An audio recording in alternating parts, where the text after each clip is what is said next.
ನಿರೀಕ್ಷೆಯ ವಾಕ್ಯ ಈ ಕಾರ್ಯಕ್ರಮಕ್ಕೆ ನಿಮ್ಮೆಲ್ಲರನ್ನ ಪ್ರೀತಿಯಿಂದ ಸ್ವಾಗತಿಸ್ತೇನೆ. ಪ್ರಿಯರೇ, ಇಂದಿನ ಧ್ಯಾನಕ್ಕಾಗಿ ಆರಿಸಿಕೊಂಡಂಥ ವೇದ ಭಾಗವು ಫಿಲಿಪಿಯರಿಗೆ ಬರೆದ ಪತ್ರಿಕೆ 3ನೇ ಅಧ್ಯಾಯ 14ನೇ ವಚನ. ಪೌಲನು ಬರೆದಿರುವಂಥ ಈ ಪತ್ರದಲ್ಲಿ ಎದೆ ಬೊಗ್ಗಿದವನಾಗಿ ದೇವರು ಕ್ರಿಸ್ತನ ಮೂಲಕವಾಗಿ ನಮ್ಮನ್ನು ಮೇಲಕ್ಕೆ ಕರೆದು ನಮ್ಮ ಮುಂದೆ ಇಟ್ಟಿರುವ ಬಿರುದನ್ನು ಗುರಿ ಮಾಡಿಕೊಂಡು ಓಡುತ್ತಾ ಇದ್ದೇನೆ. ಪ್ರಿಯರೇ, ನಮ್ಮ ಜೀವನದಲ್ಲಿ ಒಂದು ಓಟ ಇದೆ. ಎಲ್ಲರೂ ಓಡ್ತಾ ಇದ್ದೇವೆ. ಬೆಳಿಗ್ಗೆ ಆದ ತಕ್ಷಣ ನಮ್ಮ ಒಂದು ದಿನಚರಿಯ ಕೆಲಸವನ್ನು ಮುಗಿಸಿಕೊಂಡು ಕೆಲಸಕ್ಕೆ ನಾವು ಓಡುವವರಾಗಿದ್ದೇವೆ. ಕೆಲವರು ಇನ್ನೂ ಅನೇಕ ಕಾರ್ಯಗಳಲ್ಲಿ ಬಿಸ್ನೆಸ್ ಮಾಡುವುದಕ್ಕಾಗಲಿ ಅಥವಾ ಇನ್ನೂ ಅನೇಕ ಕಾರ್ಯಗಳಲ್ಲಿ ನಿರತರಾಗಿರ್ತೇವೆ. ಒಂದು ಜೀವನದಲ್ಲಿ ಒಂದು ನಿವೃತ್ತಿ ಹೊಂದುವವರೆಗೂ ನಾವು ಓಡ್ತಾ ಇರ್ತೇವೆ. ಈವನ್ ರಿಟೈರ್ಮೆಂಟ್ ಆದಮೇಲೂ ಕೂಡ ಆ ಓಟಕ್ಕೆ ಅಂತ್ಯವಿಲ್ಲ. ಜೀವನದಲ್ಲಿ ಪ್ರತಿದಿನ ನಾವು ಓಡುವವರಾಗಿದ್ದೇವೆ.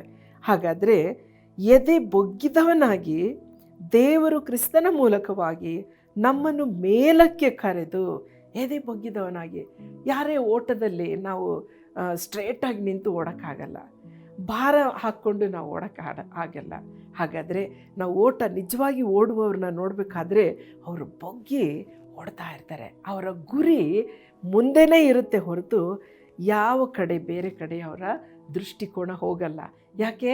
ನಮ್ಮ ಗುರಿ ದೇವರು ತಾನೇ ನಮ್ಮ ಮುಂದೆ ಇಟ್ಟಿದ್ದಾನೆ. ಹಾಗಾದರೆ ಎದೆ ಬೊಗ್ಗಿದವನಾಗಿ ದೇವರು ಕ್ರಿಸ್ತನ ಮೂಲಕವಾಗಿ ನಮ್ಮನ್ನು ಮೇಲಕ್ಕೆ ಕರೆದು, ನಾವು ಪಾಪವೆಂಬ ಒಂದು ಸುಳಿಯಲ್ಲಿ ಕೆಳಗಡೆ ಕೂತ್ಕೊಂಡು ಏನೋ ಒಂದು ವಿಚಾರ, ಏನೋ ಒಂದು ಕೆಲಸ, ಏನೋ ಒಂದು ಜೀವನ ನಾವು ಮಾಡ್ತಾ ಇರ್ಬೋದು.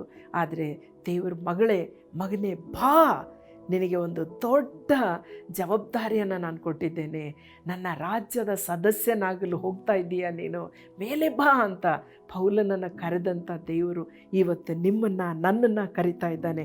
ಆತನು ಮೇಲಕ್ಕೆ ಕರೆದು ನಮ್ಮ ಮುಂದೆ ಇಟ್ಟಿರುವ ಬಿರುದನ್ನು ಗುರಿ ಮಾಡಿಕೊಂಡು ಓಡೋಣ. ಪ್ರಿಯರೇ, ನಮ್ಮ ಜೀವನದಲ್ಲಿ ಒಂದು ಗುರಿ ಮತ್ತು ಒಂದು ಬಿರುದು ದೇವರೇ ಕೊಡುವಾತನಾಗಿದ್ದಾರೆ. ಈ ಓಟದಲ್ಲಿ ನಾವು ಸಕ್ಸಸ್ಫುಲ್ಲಾಗಿ ಓಡಬೇಕಾದ್ರೆ ನಮ್ಮ ಗುರಿ ಏನಾಗಿದೆ? ನಮ್ಮ ಗುರಿ ಕ್ರಿಸ್ತನಿಗೆ ಇಷ್ಟವುಳ್ಳ ಜೀವನ. ಯೇಸು ಕ್ರಿಸ್ತನೇ ನಮ್ಮ ಗುರಿ. ಎರಡನೇದಾಗಿ ನಮ್ಮ ಎದುರಿಟ್ಟಿರೋ ಬಿರುದು ಏನು?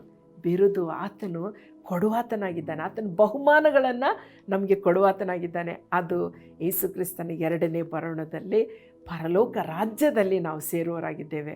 ಅದನ್ನು ನಾವು ಯಾವಾಗಲೂ ಮನಸ್ಸಿನಲ್ಲಿಟ್ಟುಕೊಂಡು ನಾವು ಓಟವನ್ನು ಸಕ್ಸಸ್ಫುಲ್ಲಾಗಿ ನಾವು ಮುಗಿಸೋಣ. ಪ್ರಿಯರೇ, ಬನ್ನಿ ಪ್ರಾರ್ಥನೆ ಮಾಡೋಣ. ನಮ್ಮನ್ನು ಬಹಳವಾಗಿ ಪ್ರೀತಿ ಮಾಡೋ ನಮ್ಮ ಪರಲೋಕದ ತಂದೆ, ಹೌದು ರಾಜ, ಪೌಲನು ತಂದೆ ನಿನ್ನನ್ನು ಮುಂದೆ ಇಟ್ಟುಕೊಂಡು ಆತನು ಓಟವನ್ನು ಎದೆ ಬೊಗ್ಗಿದವನಾಗಿ ಓಟವನ್ನು ಓಡಿದ. ಕರ್ತನೆ, ಕೊನೆಯಲ್ಲಿ ಹೇಳ್ತಾನೆ, ಅಪ್ಪ, ನಾನು ನನ್ನ ಓಟವನ್ನು ಕಡೆಗಾಣಿಸಿದ್ದೇನೆ, ನಂಬಿಕೆಯನ್ನು ನಾನು ಇಟ್ಟುಕೊಂಡಿದ್ದೇನೆ ಎಂಬುದಾಗಿ. ಕರ್ತನೆ, ನಾವು ಈ ಪ್ರಪಂಚದಲ್ಲಿ ಈ ಓಟದಲ್ಲಿ ನಾವಿದ್ದೇವೆ ಅಪ್ಪ. ನಾವು ಸ್ವಾಮಿ ಗುರಿ ಇಲ್ಲದೆ ಓಡದಂತೆ ಸ್ವಾಮಿ, ನಾವು ನೀನಿಟ್ಟಿರುವಂಥ ಗುರಿಯನ್ನು ನಾವು ಮುಟ್ಟುವಂತೆ ನಮ್ಮನ್ನು ನೀನು ಸಿದ್ಧಪಡಿಸಿ ಸ್ವಾಮಿ. ಬಲ ನಂಬಿಗಸ್ತಾಳೆ, ನೀನು ಸ್ವಲ್ಪದರಲ್ಲಿ ಎಷ್ಟೋ ನಂಬಿಗಸ್ತನಾಗಿದ್ದಿ, ದಣಿಯ ಸೌಭಾಗ್ಯದಲ್ಲಿ ನೀನು ಪಾಲು ಹೊಂದು ಎಂಬುದಾಗಿ ಹೇಳುವ ಒಂದು ಬಿರುದನ್ನು ನಾವು ಹೊಂದುವಂತೆ ನಮ್ಮನ್ನು ಸಿದ್ಧಪಡಿಸಬೇಕಾಗಿ ಯೇಸುವಿನ ಹೆಸರಿನಲ್ಲಿ ಪ್ರಾರ್ಥಿಸ್ತೇವೆ ತಂದೆ. ಆಮೇನ್.